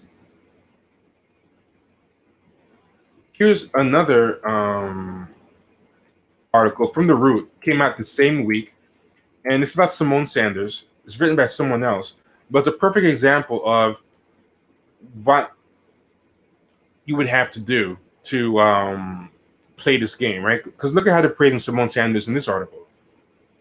And this article goes, Karen from Fox News, and this is kind of annoying, right? Like, if you want to joke on Twitter about Karen and Becky and all this stuff, or whatever, that's one thing, but this is like a serious article. Like, I hate when they try to write like social media and they try to be really cute in The Root, and it's kind of a performative blackface that I really don't like. And black people can do blackface too. Don't get it twisted. Karen from Fox News comes for Simone Sanders and instantly wishes that she didn't. Right? So, written the same terrible way. Every now and then, Fox News likes to play dress up and act like it isn't the presidential's personal YouTube channel. During this time, the right-leaning news station likes to invite guests from the other side of the aisle to come on the air only to try to berate them in front of its audience. But why would Fox News ever invite the head of Wakanda Security and Joe Biden campaign advisor Simone Sanders on the show like it didn't know how she gets down? The Root already revealed some time ago that Sanders is an elite member of the Dora Milaje, which is the people who were fighting on behalf of the Black Panther's personal security team in the Black Panther movie. So it mentions she had the Wakanda, and she's an elite member of the Dora Milaje, and it's like, oh my god, this is supposed to be serious political coverage. Like, and it's so cringe. I hate reading, and I'm not one of these people that says, oh, I care what white people think about us. Like, when there's something buffoonish on the air, if Tyler Perry's on the air, I'm not one of those people that says, oh, this is terrible because I hate what white people are going to think about it. But The Root is one of the few things that makes me actually think that way. I hate to say it. I hate to admit it, but The Root sometimes I think, oh my God, I hope white people don't think that, like black people think this is something that other black people find intelligent, And then it gets worse. People can't believe that she's talking about Wakanda still. It gets worse. Look at this because it keeps going. It's freezing up again. It looks like.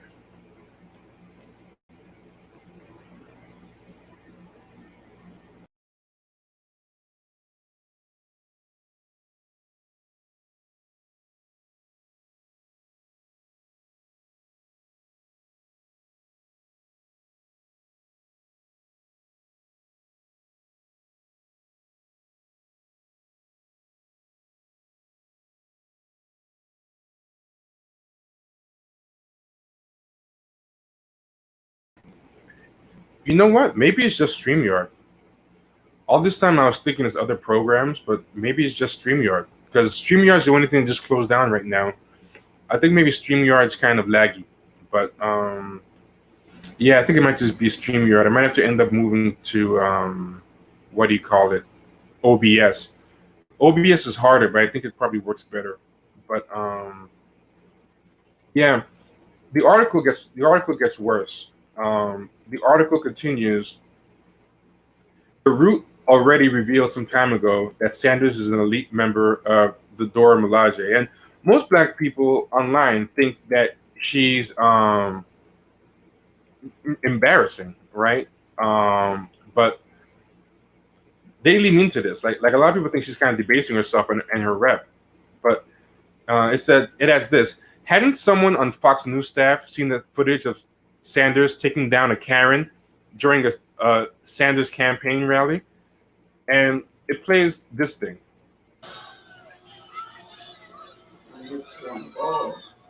Right? So see this clip. A white woman shows up and Simone Sanders just runs up and just takes her out like a linebacker. And it's like, oh, come on, why should she have to do that? And it goes on saying stuff like, that's when the Karen had the white audacity to ask Sanders to point to the lie. And it's just an embarrassing article. I mean, you get the point. But this same guy, 2 months ago, right, if it gets to get it even worse, in case you think he just did it one time, this same guy, Stephen Crockett, 2 months ago, posted this story in the Root. This was actual serious headline. The Root exclusive. First of all, it's not exclusive. A bunch of people reported on this tackling, so I don't know how it's an exclusive, but it goes, the Root exclusive. Simone Sanders is part of the Dora Milaje, and that's a serious article headline. And then it goes on and on about how wonderful it is that she did this, and it puts tweets from people. Y'all see Simone Sanders come off the line like a Pro Bowl linebacker? Geesh. And someone else put in the story, when Simone Sanders drags someone, she drags the fuck out of them. Like, and then Michael Harriet, this is the same guy who wrote the other article that I just read saying that we need Black women. Joe Biden needs a Black woman VP to save him from himself. He put this tweet up. I'm pretty sure Simone Sanders graduated from the Dora Milaje School of Wishing a Motherfucker Would. And they're all praising this like it's so awesome that she did this, and they're like masculinizing her too, like calling her a linebacker as a complimentary thing, and it's like, get the fuck out of here. That's crass. That's terrible. Like, come on. Someone said, "Are you sure you aren't reading The Onion?" I wish I was reading The Onion. That would be pretty good if I was, but no, unfortunately, I'm not. I'm not at all. Yeah, like so much of this stuff is so cringe, so very cringe. And yeah, I'm not really sure where they're going with it, what their idea of this stuff is, but what can you do? It is what it is. And there's more examples that I wanted to show of, like crazy blue check talk, but the problem I'm having is because everything keeps shutting down so much. I'm gonna give it one more try. If it doesn't work, then it doesn't work, and that'll be that. Because I think at this point you guys pretty much get the point.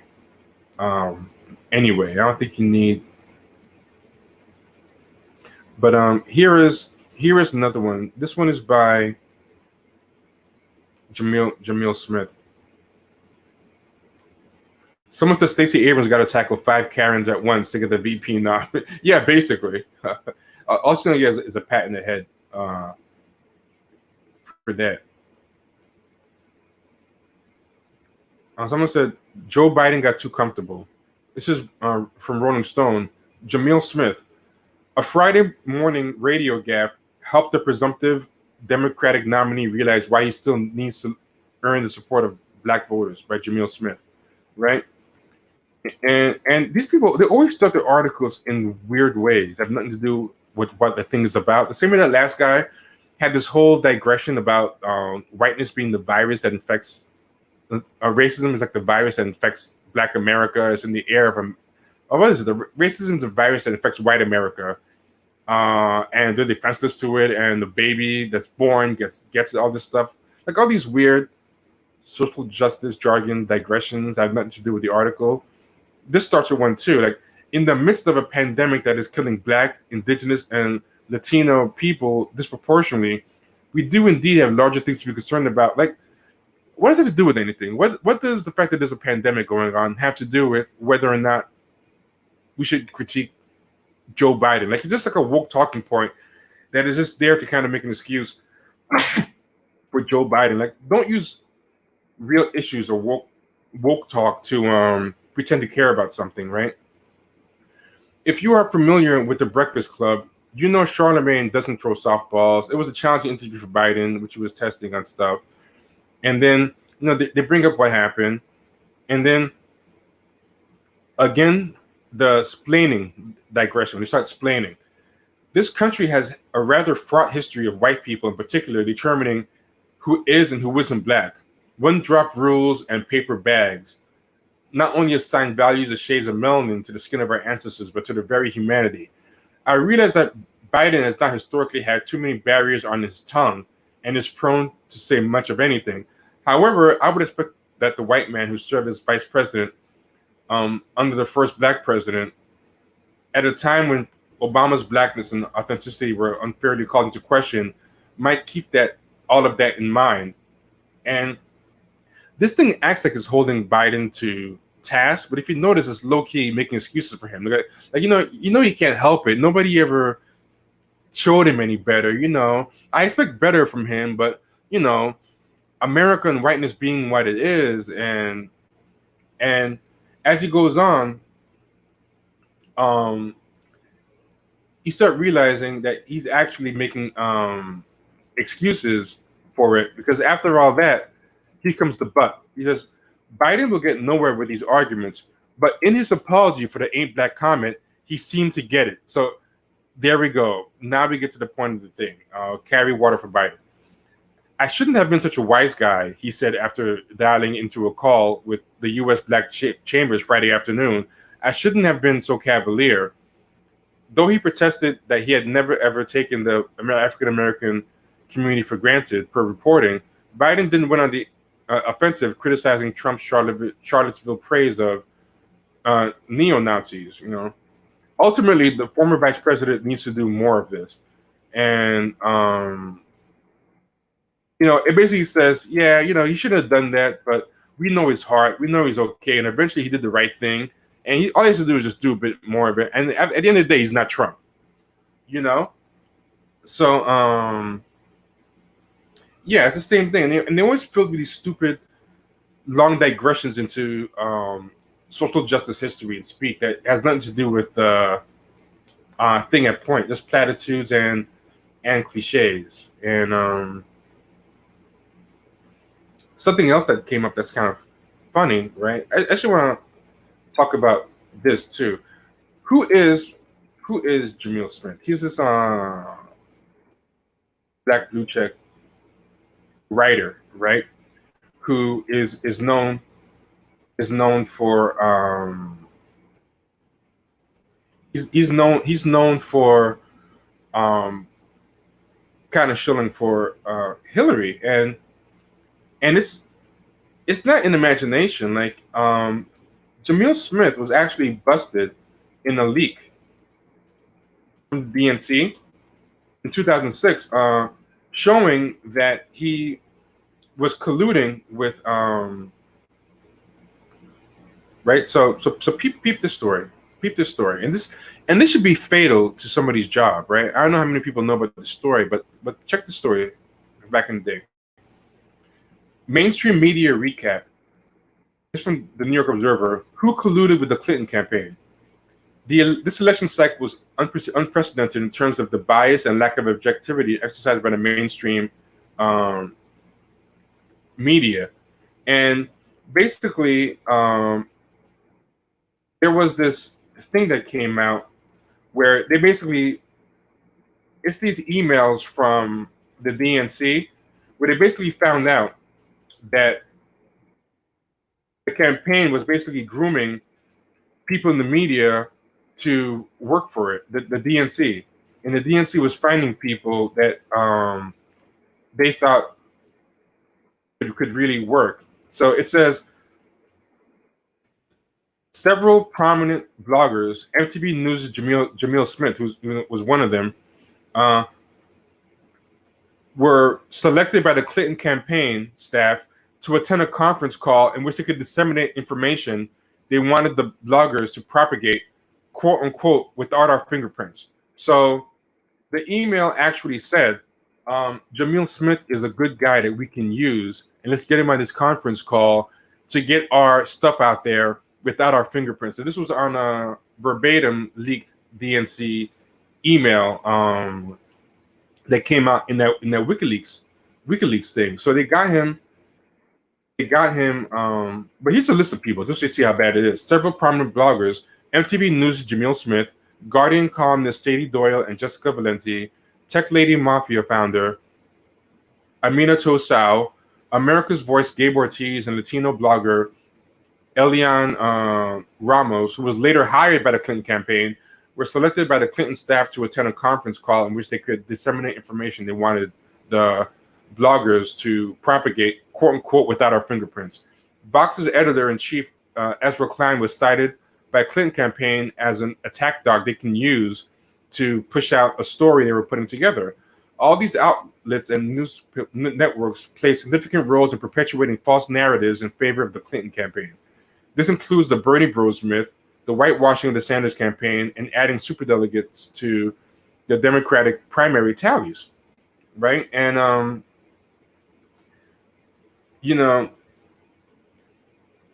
it says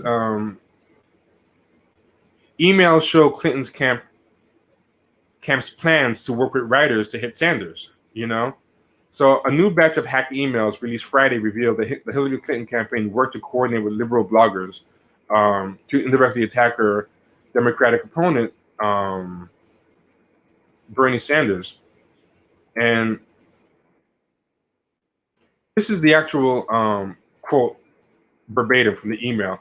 Working with bloggers and columnists to write about this from a racial justice and reproductive rights perspective, including a few people who joined us on a call to talk about the quote-unquote Bernie backlash that was unfolding even before his remarks last night. The current list is Elian Ramos, Jessica Valenti, who is writing a column on this as we speak. So the Hillary campaign actually knew that she was writing a favorable column for them as they spoke. Jamil Smith, Sadie Doyle, Amina So, Gabe Ortiz, and others, right? So let me ask you, why is Rolling Stone even hiring this guy to write about the Joe Biden and if he's racist thing? Like, how can you fail upwards like this? How can you be busted red-handed? And for like 2 or 3 days, he was on Twitter making explanations. Everybody was going in on him. The Bernie supporters were bashing him and all this stuff. And he's still able to work in this, He's still able to do this stuff. It's nuts. He should not even be able to write about politics anymore or black politics. He's pretty much shown who his loyalty is to. His loyalty is to the DNC, the mainstream white Democratic politicians, that establishment Democrat class over black people. That's where his main loyalty is. That's who he works with. And black people don't really listen to him like that, So it's like the fact that this guy is even still at it, still doing this thing, like how shameless you have to be caught doing this and still doing it. And I don't think anybody really reads them seriously. I don't even know. I don't believe that they have a real base. I don't think people really listen to them like that, but they still get work. And I wonder if even the liberals even buy this stuff anymore, I wonder. I don't know. I don't get it. But I mean, they never stop. And then this happened. Joy Reid tweeted that thing about that Michael Harriot did, the one about Joe Biden just proved why he must have a woman as VP. And Joy Reid tweeted it out, and she goes, Michael Harriot is the Samuel L. Jackson of writers. And she adds Samuel L. Jackson.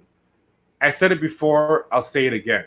Now, first off, that's the most ridiculous thing, but why did she even add Samuel L. Jackson? Like, why was she hoping to get out of that? Like, was she hoping Samuel L. Jackson will notice? Like, these people are always like groupies. They're always angling to get noticed by people. I thought it was funny that she tweeted that and said that out of nowhere, which is horrible, that he's not the Samuel L. Jackson of writing, but that she actually tagged Samuel L. Jackson. I'm sure Samuel L. Jackson was like, why the fuck is this bitch tagging me? Like, what the fuck is this about? I just found that funny. But here's the stuff that they won't talk about. Here's the stuff that they won't actually talk about, right? Here's the stuff that these people could actually be talking about when it comes to Joe Biden that they won't. Joe Biden once said that separate but equal is for Black people's own good, and that he didn't want constituents' kids to have to be bused to integrated schools. And this was an old quote from Joe Biden. I don't want my kids to grow up in a jungle, a racial jungle, you know? But that's not important. What's important is getting a Black woman to be his VP and to not have him answer this stuff and to know his heart is okay. There's this wonderful thing that we showed last night, but I'll show it again. Last summer, going through the Black sections of my town, holding rallies in parks, trying to get Black men to understand it's not unmanly to wear a condom. Getting women last summer, going through the Black sections of my town, holding rallies in parks, trying to get Black men to understand it's not unmanly to wear a condom. Getting women to understand they can say no. Getting people in the position where testing matters. I got tested for AIDS. I know Barack got tested for AIDS. There's no shame in being tested for AIDS. It's an important thing because the fact of the matter is in the community's engaged in denial. They're engaged in denial. No one wants to talk about it in the community, and we do not have enough leaders in the community and outside the community. Look at Hillary nodding, too. Demanding we face the reality, confront the men in the community, as well as the women, letting them know there are alternatives. Thank you. Yeah, that was pretty horrendous, you know? But yeah, that stuff, these people are not fighting about. Like this is something that these Black journalists could actually do, but no, these people are just coordinating with these people for jobs. That's pretty much all they will ever do. That is pretty much their priority. What can you do? I mean, that's pretty much what they're spent last summer going through the Black sections of my town, holding rallies in parks, trying. And that was at a Black event, by the way. That was actually at a debate that was at a Black event. So I find that funny, you know. And I'm going to try one last time to open up some of the other takes and see if I can get them to work. They weren't working before, but now that we restarted, maybe it'll work this time. Let's see. I just want to run through these, and then we're going to be done for the day. Let's see if we can get this working. If it freezes one more time, then it wasn't meant to be, and we'll just have to call it a day, and that'll be that. Oh, here's one more thing that was interesting, right? It was revealed that during the Breakfast Club interview, Joe Biden said that he was endorsed by the NAACP. NAACP gave a statement that they did not endorse him, and they actually don't endorse candidates. Derek Johnson, president and CEO of the NAACP, made the following statement about a remark by former Vice President Joe Biden during his Friday morning interview on Breakfast Club. Yesterday, former Vice President Joe Biden made a comment about the NAACP's endorsement. We want to clarify that the NAACP is a nonpartisan organization and does not endorse candidates for political office at any level. Persons affiliated with the NAACP at the national, state, and local level are free to make candidate endorsements in a personal capacity, but they do not represent support by NAACP as an organization. So that's another thing that they did not hold his feet to the fire about. Like, he basically lied about being endorsed by the NAACP. You know, so it's this is really like how useless these people are. Like, all they pretty much did was just give him political cover. That's all that they have. That's all that they've done, basically. In the Washington Post, Jonathan Capehart wrote an article. He's one of these black blue checks saying, "Hey, it was obvious that that Biden was joking." You know, so he was he did this article, and Capehart's always like selling out anyway. So Capehart is not surprising. It's not surprising at all. So this came out in the Washington Post. Come on, Biden's "you ain't black" comment was clearly a joke, and Jonathan Capehart, you know, goes on and on, just explaining. You know, it's not worth reading. You get the point. This part disappointed me because I had just been giving Charlemagne some credit where I said that his interview wasn't as bad as I expected, and he held Biden's feet to the fire. I thought it was good. You know, I still think he didn't do. He still has to pick a lane about whether he wants to be a troll or a hardball guy or a shill, because I feel like he wants to do both. But I did say that, you know, he should consider just being the hardball guy, you know, because I think he has a better chance of doing that than, you know, not being a troll. But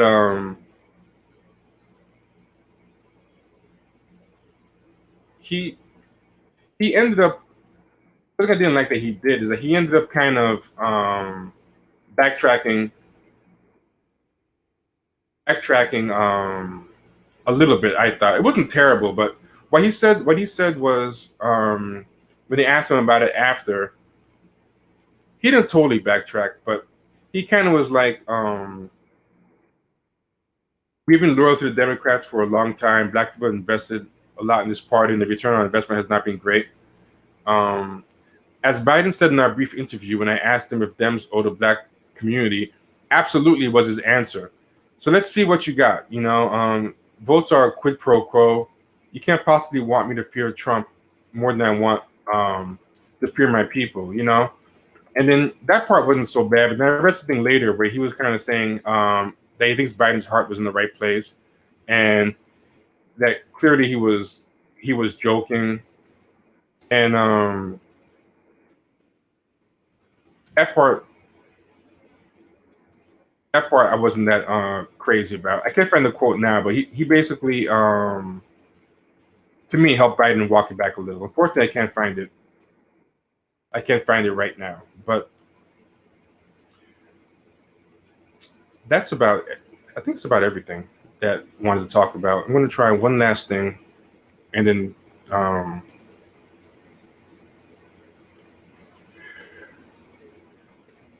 yeah, but to everybody, we're going to hopefully get this stuff cleared up in the future as far as the lag and stuff. I'm going to try to find a program that is not as resource heavy.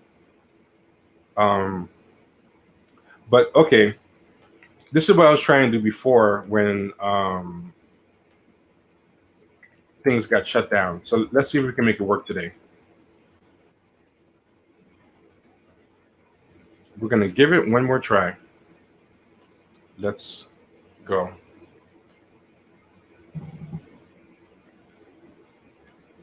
Okay, this is actually not what I was trying to get up, but it's funny nonetheless. because actually this was an accident, but it actually works. This is exactly what was going on. This is exactly like this is the perfect image to describe exactly what all this happening was. But let's actually move on to what I want to talk to. I mean, show.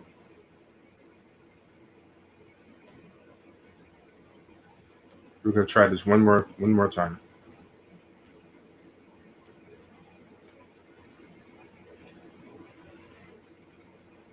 So this is Mark Lamont Hill, and I was giving him credit. I like this. He said Biden's entire interview was smug and condescending. The final remark was just the worst part. It's bizarre that people are fighting this. And that's not bad, right? That's pretty good. You know? Then he said this. He said this, which I also like. Let's see if we can get it. That's not it. Hold on. He said this, which I like.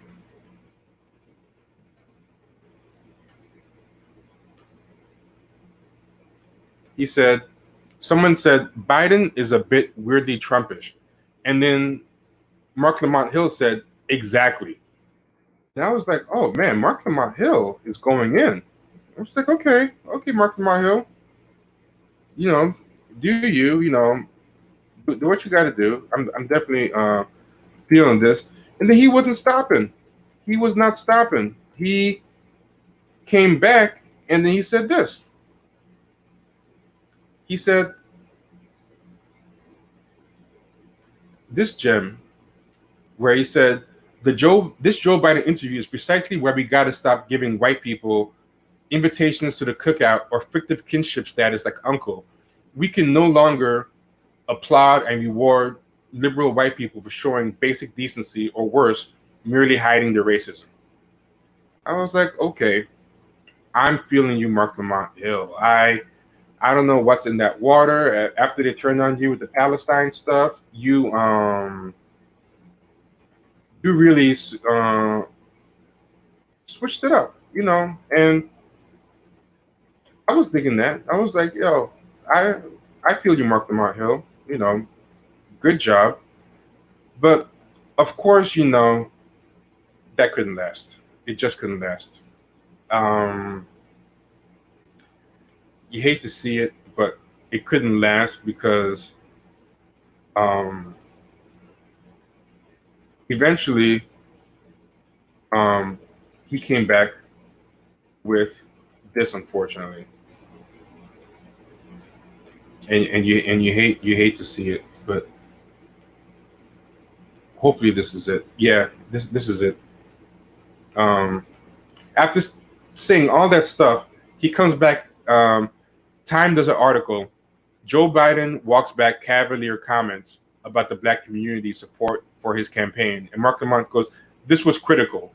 Rather than doubling down or deflecting, as he's done in the crime bill, Anita Hill, etc., he offered an actual apology.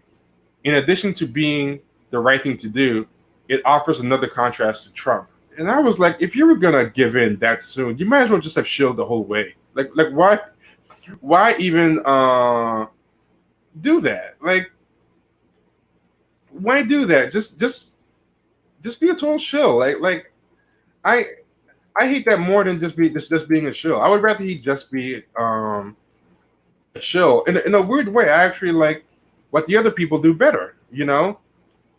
Like don't sell wolf tickets. Don't do that. Why do that? Just, I mean, I don't know how you guys feel about that, but that's how I feel. It's like, why even do that? It's ridiculous, and it's like, here's some more stuff. I'll share some more stuff with y'all. Simone Sanders, she's like, Vice President Biden spent his career fighting alongside and for the African American community.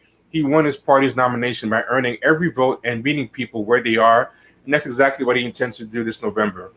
The comments made at the end of the Breakfast Club interview were in jest, but let's be clear about what the VP was saying. He was making the distinction that he would put his record with the African American community against Trump's any day, period. So this is Toure. And what you said there, that's basically what a black woman VP is basically going to have to do. She's going to have to keep making excuses and carrying water for him. I don't want to put a black woman in that position. I don't want a black woman to have to debase herself like that, and have to ignore him saying black men hate wearing condoms because they think it doesn't make them a man, and women got to snitch on them and make excuses for segregation stuff and turn a blind eye to all that stuff and double down the crime bill. I do not want to put a black woman in that position. It's not worth it. All money ain't good money. Toure goes, Trump is super racist. His campaign and his appeal is built on the perpetuation of white supremacy and white privilege. He stokes white fragility. When a black person supports him, I question the relationship to the blackness in the community. This is what Biden was alluding to.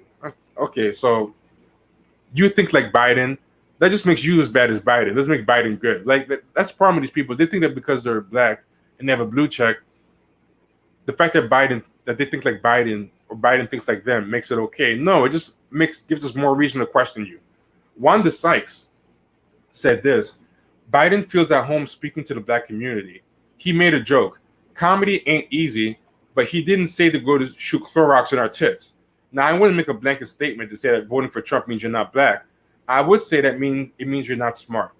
And Jason Johnson, who already had his foot in his mouth over and over to the point he got fired from MSNBC for trying to be sassy all the time, and he's the one that said that Bloomberg's not an oligarch and died on that hill. Like, he came out of this looking like a mess, but he's still trying to shill for any kind of work he can get. So he said, just a thought. How about we listen to the entire Joe Biden interview with Seed of God before we start roasting him? A white man telling a black man who is and isn't black is inexcusable, but what led to that exchange and why Biden was triggered matters as well. No, it doesn't. The whole interview was a mess. Toure didn't stop. Toure was like, should Biden have said it? Probably not. Do most black people say blacks who support Trump aren't black, are coons, are Uncle Toms, are Steven from Django, et cetera, et cetera? Every damn day. So Biden wasn't wrong. He was just speaking out of turn. By that logic, white people should get to say nigger, because doesn't logic apply to saying nigger? Like, do most black people say use the N-word all the time and say niggas ain't shit, or this is for my niggers? Every damn day. So Biden wasn't wrong if he said nigger. Like, that's the same. Like, what sense does that make? That because most black people say it, a white person can say it. Like, what is he even talking about? We defy that every day in polite society, that people within a race can say things that might arguably be wrong if they can say it, if they say it too, but it's extra wrong when a white person says it. And he goes, was Biden taking us for granted? I don't see it. He was saying something he shouldn't have said, even though most blacks agree with it. But it wasn't about, and first of all, most blacks do not agree with that. Don't speak for most blacks. Because if most blacks did agree with it, why would this controversy be happening? Is he saying that this controversy is coming from only white people? Right? But it wasn't about looking down on black people. It was about pointing out the other guys are stone cold racist. So how are not for me? I don't know what that means. And then here's some white people weighing in, some white blue checks. The guy from Pod Save America, coverage of Biden making a gaffe and apologizing is 100 times coverage of Trump making a worse gaffe and not apologizing. So that's the metric here. Being as bad as Trump. You know, Paul Krugman said, has anyone pointed out that Biden is capable of admitting error? That by itself puts him on a higher moral plane than you know who. Because that's all you need to do is be better than Trump to be excusable, which is a very low bar. I've said it before and I'll say it again. Joe Biden is going to be Joe Biden regardless of what you think. And personally, that's why I like him. He is real. He is authentic. And he has gone through far too much in his life to give a shit what blue checks say about him on Twitter. Now, let me ask you this. How can I accept an apology for you? how can one person accept an apology for someone else? Like, that's a certain amount of paternalism and ownership of Black people to think you can do that. Like, no other group thinks they can do that for other people but white people. That thinks that they actually are qualified or allowed to accept apologies for people. Like, you realize how insulting that is to accept an apology? And think of all the stuff Biden hasn't apologized for. Like, he apologized for this one thing, and even then he was like, I'm sorry, but it wasn't like one of those real apologies. It was one of those, I'm sorry if you're feeling your hurt apologies. But he hasn't apologized for the Jim Crow stuff. He hasn't apologized really for Anita Hill. He hasn't apologized for much of anything, you know? How does a white person get the right to accept apologies for Black people? Like, how, Sway? Make it make sense. Somebody make it make sense to me. It does not make sense to me at all in any shape or fashion. That's just me. But anyway, that's been everything. That's it for today. And yeah, this is easiest answer because that's the way it's always been. And on that note, that's a great place to end it. Comment, like, subscribe. If you haven't liked this, then by all means, please like it. There's no reason why we shouldn't have 50 likes. We've had as many as 70 people up in here. Sorry about the problems with the lag, but I think I figured out what it was that was causing the lag and that we can avoid it in the future. All right, so it was a certain program that I think was causing it. So it seems to be working right now. Thanks for everybody who came out and sat with us and put up with the lag and all the other mistakes, you know? And I hope despite the technical issues, you guys got a lot out of it and enjoyed it. Oh, this is a great thing by B. Scott.